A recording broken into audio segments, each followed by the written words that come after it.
Hello guys.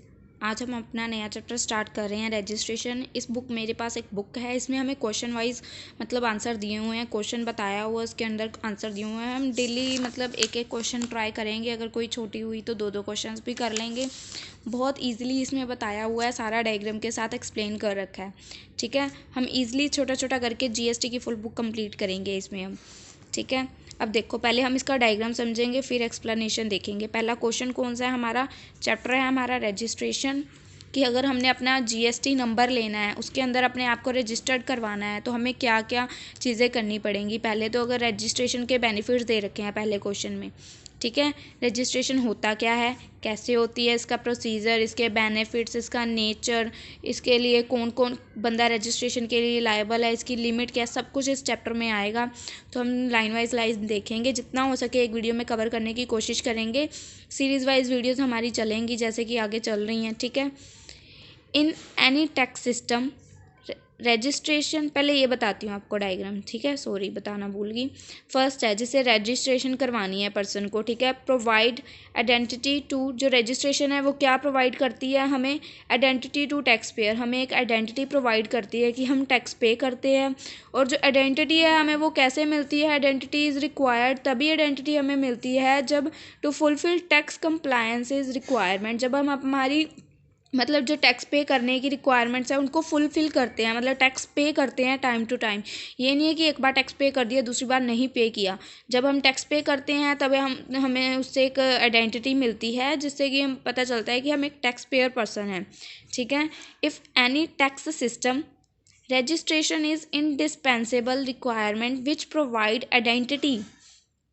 Registration is indispensable requirement है एक, जो हमें एक आइडेंटिटी प्रोवाइड करती है, which provide identity to the tax payer, जो कि टैक्स पेयर को एक आइडेंटिटी प्रोवाइड करती है। This identity of the tax payer enables to tax payer to comply. जो ये आइडेंटिटी है ये टैक्स पेयर को मतलब कहती है कि आपको अपनी जो टैक्स की पेमेंट है उसको रेगुलरली कंपल्शन करना ही करना है payment. Comply with the compulsory requirement of tax compliances of taxing authority, कि आपको टैक्स की कंपल्सरी पेमेंट करनी है। जो डायग्राम है वही यहाँ पे लिख रखा है सेम। देखो, रजिस्ट्रेशन क्या प्रोवाइड करती है हमें, एक आइडेंटिटी टैक्स पेयर को प्रोवाइड करती है। और आइडेंटिटी लेने के लिए क्या ज़रूरी है कि हम हमारी जो टैक्स की रिक्वायरमेंट्स हैं, जितना हम पे टैक्स लगता है उसको टाइम टू टाइम फुलफ़िल करें, वही लिख रखा है। ठीक है, देन नेक्स्ट डायग्राम में अभी हमारा ये रजिस्ट्रेशन का मीनिंग ही है एक तरह से। रजिस्ट्रेशन से होता क्या क्या क्या, हमें आइडेंटिटी मिलती है जिससे हम टैक्स पे करते हैं। देन टैक्स अथॉरिटीज़ क्या हैं, टैक्स अथॉरिटीज़ क्या हैं, जब हमारी ना रजिस्ट्रेशन हो जाती है तब हम अपने नाम से नहीं पहचाने जाते। हमें रजिस्ट्रेशन करवाने के बाद एक जीएसटी नंबर प्रोवाइड किया जाता है, फिर हम बाद में उस जीएसटी नंबर से पहचाने जाते हैं। हमारी आइडेंटिटी उस नंबर से होती है, ना कि हमारे नेम से। ये देखो, टैक्स अथॉरिटीज़, टैक्स पे करने के बाद हमारे कौन कौन सी कैसे पावर्स हो जाती हैं, जैसे do not use name of tax payer for his identification. उसको आइडेंटिफाई करने के लिए हमें उसके नेम को यूज़ करने की ज़रूरत नहीं पड़ती, but use registration number of tax payer. उसको आइडेंटिफाई करने के लिए जो उसको रजिस्ट्रेशन नंबर, एक जीएसटी नंबर प्रोवाइड किया जाएगा, उसको उसको इस हेल्प से हम उसको फाइंड आउट कर सकते हैं कि वो पर्सन कौन है। अगर हमारे पास उस बंदे का जीएसटी नंबर है ना, तो हम बंदे के बारे में सारी इन्फॉर्मेशन पता कर सकते हैं।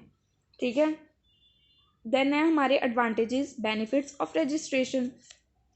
बहुत इजीली लिख रखा है इसमें, साथ साथ डायग्राम के थ्रू एक्सप्लेन भी कर रखा है, पढ़ने में बहुत मज़ा आएगा इसको।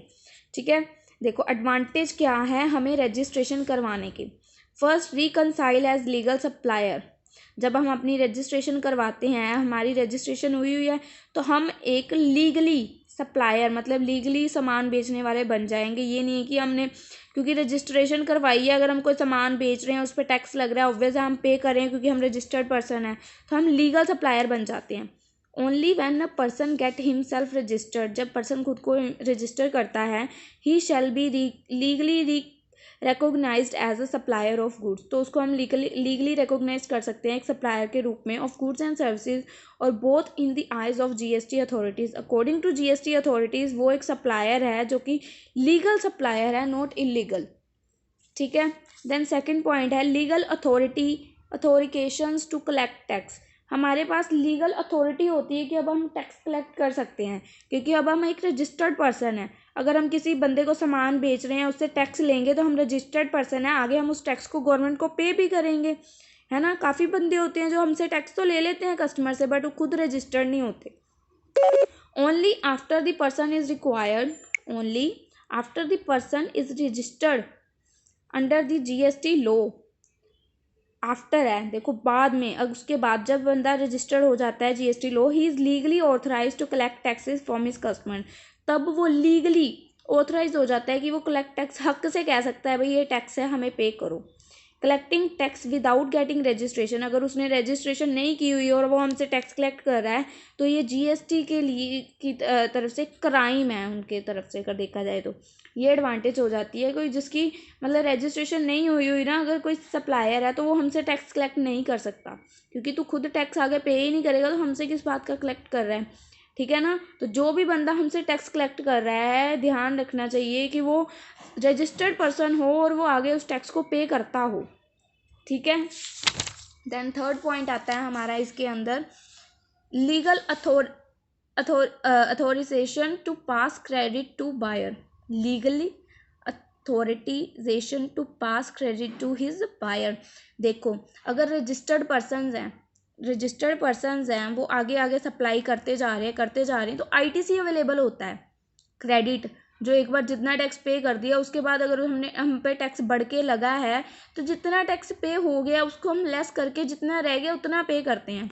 देखो पहले यहाँ से समझते हैं। एक्स रजिस्टर्ड पर्सन है, ठीक है, रजिस्टर्ड सप्लायर, एक सप्लायर है, X supply goods to supplier, X ने सप्लाई की है गुड्स सप्लायर को और उसके ऊपर चार्ज किया GST 10,000 का, 10,000 का चार्ज किया। अब ये भी रजिस्टर्ड था, ऊपर से ये भी रजिस्टर्ड है, 10,000 का हो गया, ठीक है। उसके बाद जब इसने आगे सप्लाई किया, रजिस्टर्ड रेसिपिएंट बायर, इसने आगे सप्लाई किया, new the supplier supply goods to his buyer, supplies goods to his buyer, और चार्ज किया इसने GST 11,000। इसके ऊपर जो आया था GST तब था 10,000, जब इसने उसके ऊपर अपना, जैसे इसको प्रोडक्ट भी आया था 1,00,000 का, ठीक है, उसके ऊपर इसको 10% टैक्स लगा 10,000 का। अब उसके ऊपर इसने थोड़ा सा अपना प्रॉफिट भी तो रखना था, तो इसने कर दिया 1,00,000 का था 1,10,000 का कर दिया। तो ऑब्वियस ही बात है ये जो इसके ऊपर टैक्स था, टैक्स का रेट तो वही रहेगा, वो 10% फिर से लग गया, तो वो 11,000 टैक्स हो गया। तो इस बंदे ने क्या कहा, अभी मैं भी रजिस्टर्ड पर्सन हूँ, तू भी रजिस्टर्ड पर्सन है, तूने जब पिछले से ख़रीदा था तब तूने कितना टैक्स पे किया था। इसने बोला भाई मैंने तो 10,000 पे किया था, तो इसने बोला तूने अब मेरे पे 11,000 लगाया है, मतलब अगर मैं तेरे को दूंगा भी, अगर मैं तेरे को 11,000 भी दे दूँ, पर तू तो 10,000 पहले ही पे कर चुका, तू अब 1,000 ही पे करेगा, तो तू मेरे से 1,000 ही टैक्स लेगा, 11,000 नहीं। ये बेनिफिट होता है जो पर्सन अगर रजिस्टर्ड पर्सन को सप्लाई करता है, तो वो ITC क्लेम कर सकता है, मतलब ये क्लेम कर सकता है कि तूने इतना अमाउंट टैक्स का पे कर चुका है, मतलब गवर्नमेंट के पास इतना अमाउंट जा चुका है, अब तो गवर्नमेंट के पास सिर्फ 1,000 जाना है जो यहाँ पे इंक्रीमेंट हुई है, तो हम उतना ही टैक्स पेमेंट करते हैं। देखो अब देन नेक्स्ट में है, इसने आगे जॉय को रजिस्टर्ड पर्सन को सप्लाई की, receipt recipient sell goods to Joy and charge GST 13,000। अब यहाँ 11,000 थे, इसने आगे चार्ज किए 13,000, 11,000 की पेमेंट तो यहाँ तक हो चुकी थी, अब यहाँ पे आके 13,000 हो गया, मतलब गवर्नमेंट को अब और कितने जाने हैं, नेट टैक्स पेएबल कितना बचा, 2,000, ठीक है। ये हमारी लीगल अथॉरिटी है कि जो हमारा क्रेडिट है उसको हम पास करते जाएंगे, इतना पे हो गया है, अब इतना हो गया, इतना हो गया, अब यहाँ पे आगे टोटल हम 13,000 पे कर चुके हैं। अगर ये आगे किसी को सेल करता है 13,000 लेस करके टैक्स में से बाकी देखेंगे हम, ठीक है, क्योंकि प्राइस तो जैसे जैसे प्रोडक्ट आगे जाता जाएगा बढ़ता जाएगा, टैक्स उसके ऊपर 10% लगता जाएगा, तो जितना उसमें से फिर इतना पे हो चुका है, ठीक है। अगर हम रजिस्टर्ड पर्सन हैं तो ये हमें बेनिफिट बहुत मिलता है इस चीज़ का, ठीक है।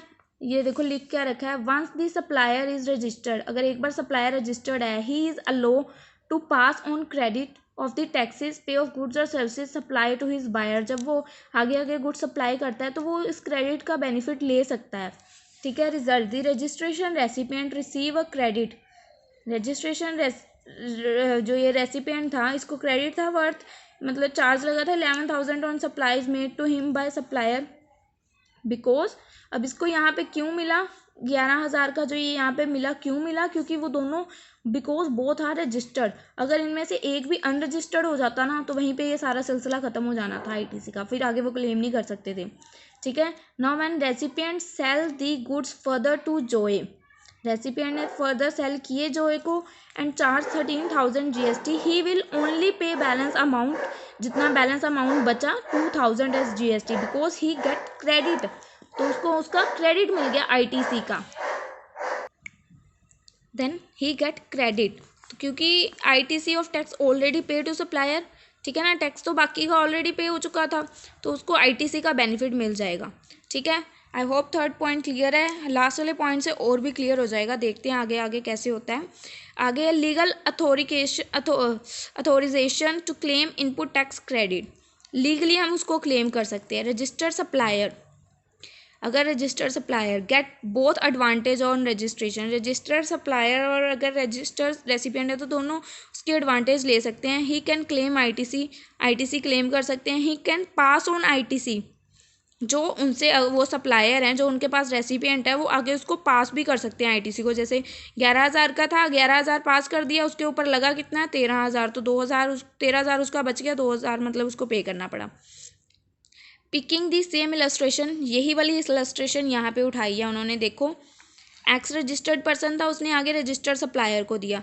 Registered supplier was able to claim his ITC, ये एबल इतना एबल है क्योंकि दोनों रजिस्टर्ड हैं, तो ये इसको बोल सकता है कि तूने पिछला आईटीसी क्लेम किया था, अब मेरे को उसके अकॉर्डिंग बताओ आगे टैक्स आपको कितना पे करना है, मैं उतना ही पेमेंट करूँगी।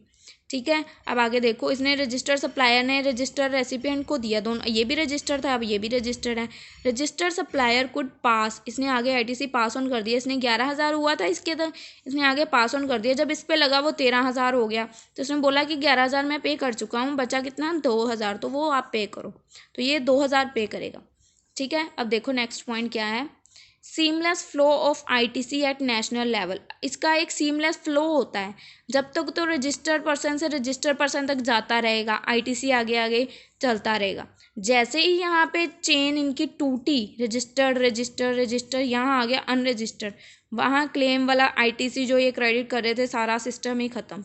देखो कैसे, seamless flow of ITC at national level, registration allow all suppliers and recipients और both of goods or services to enjoy the benefit of seamless flow of input credit, सारे बेनिफिट इंजॉय कर रहे थे। ठीक है, और the connections of supply chain चल रही थी। So this chain of passing ITC keep on going, इनकी ये आईटीसी पास होती जा रही थी अनलेस एन अनरजिस्टर्ड पर्सन कम, जब तक इनकी चेन में अनरजिस्टर्ड पर्सन नहीं आया था। Unregistered person come in the chain and disrupt the flow, उन्होंने उसका जो अनरजिस्टर्ड पर्सन जब वो एंटर हुआ ना, तो इनका जो एक फ्लो था वो ख़त्म हो गया। रजिस्टर्ड पर्सन था, उसने रजिस्टर्ड पर्सन को दिया, आईटीसी क्लेम किया, इसने आगे रजिस्टर्ड को दिया, आईटीसी क्लेम किया, यहाँ से अनरजिस्टर्ड को गया तो चेन ब्रेक हो गई। No ITC because he is not registered, ये रजिस्टर्ड पर्सन नहीं है, इस वजह से हम आईटीसी यहाँ पे क्लेम नहीं कर सकते, इसको टैक्स पूरा पे करना पड़ेगा। ठीक है, क्योंकि बर्डन तो इसका कस्टमर के सिर पे ही एंड में जाता है। ठीक है ना, registration enables interstate supplies without any registration, registration अगर हम इंटरस्टेट सप्लाईज में कर रहे हैं विदाउट एनी रजिस्ट्रेशन, मतलब हमें इंटरस्टेट सप्लाईज कर रहे हैं तो हमारे लिए रजिस्ट्रेशन ज़रूरी है, बेनिफिट होता है, बिना रिस्ट्रिक्शन के हम सप्लाईज कर सकते हैं। फर्स्ट क्वेश्चन था बेनिफिट्स ऑफ रजिस्ट्रेशन, मेरे हिसाब से बहुत अच्छे से क्लियर है, अगर कुछ प्रॉब्लम है तो बता देना। ठीक है, अब हमारा नेक्स्ट क्वेश्चन है, second question, difference between CTP and NRTP. NRTP क्या होता है मैं आपको बता देती हूँ। सीटीपी होता है casual taxable person, casual, regular नहीं कैजुअल, और एनआरटीपी की होता है नॉन रेजिडेंट टैक्सेबल पर्सन। बताती हूँ नॉन रेजिडेंट को, नॉन रेजिडेंट तो आपको पता होगा जो हमारे इंडिया का नहीं है, दैट वो पर्सन हो गया non resident.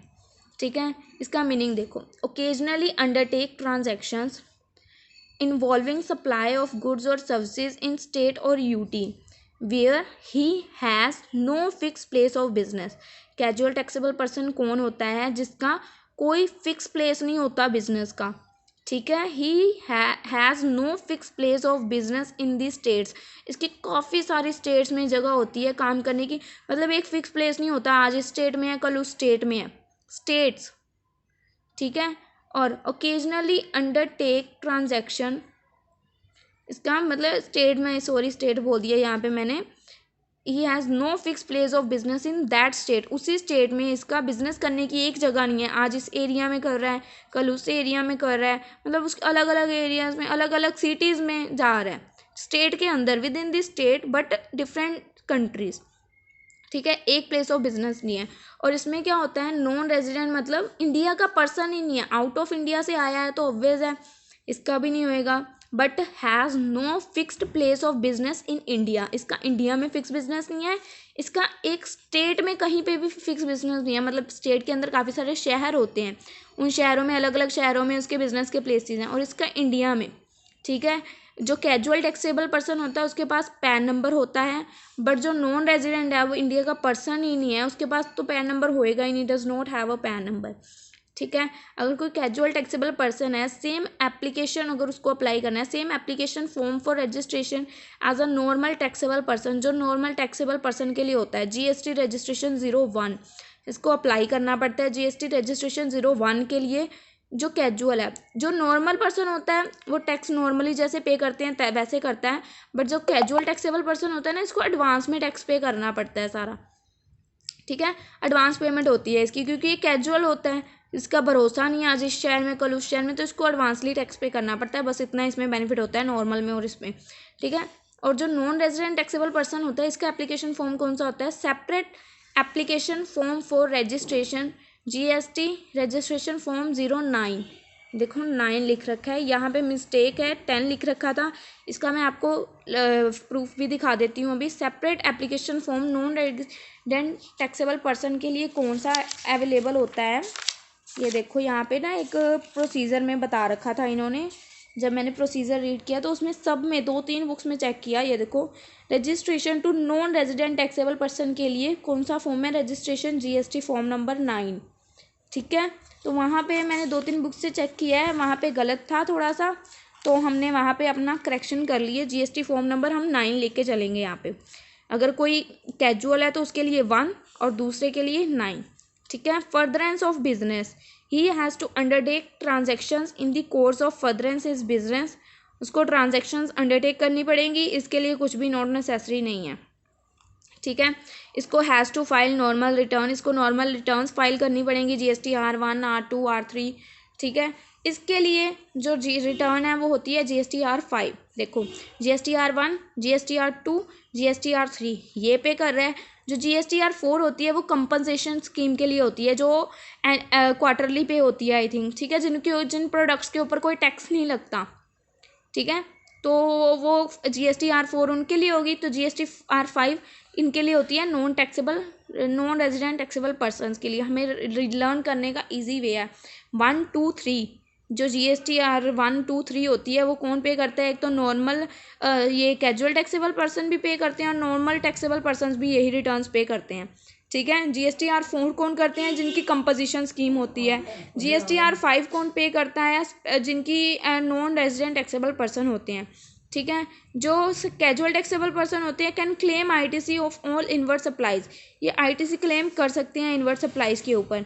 Can get ITC only in respect of import of goods services और बोथ, ये सिर्फ उन्हीं चीज़ों पे आईटीसी क्लेम कर सकते हैं जिनको ये माल को मंगवा रहे हैं, जिस माल को। ठीक है। जो माल मंगवा रहे हैं उसके ऊपर ये आईटीसी क्लेम कर सकते हैं, अदरवाइज नहीं कर सकते। आई होप हमारे 2 क्वेश्चंस कवर हुए हैं इस वीडियो में, क्लियर हुए होंगे। नेक्स्ट में हम इसका ये वाला क्वेश्चन कवर कर रहे हैं, इंपॉर्टेंट है क्वेश्चन, फीचर्स ऑफ जीएसटी। और उसके बाद हम देखेंगे हमारा नेक्स्ट क्वेश्चन कौन सा आ रहा है इसमें, ये देखो ये रहा, what are the liabilities to registered arises under GST. Easy बहुत है बट टाइम बेसिस है, मतलब थोड़ा समझने वाला टॉपिक है। चलो मिलते हैं नेक्स्ट वीडियो में, क्वेश्चन वाइज ही चलेंगे, यहीं से आगे स्टार्ट होएगी अगली वीडियो में।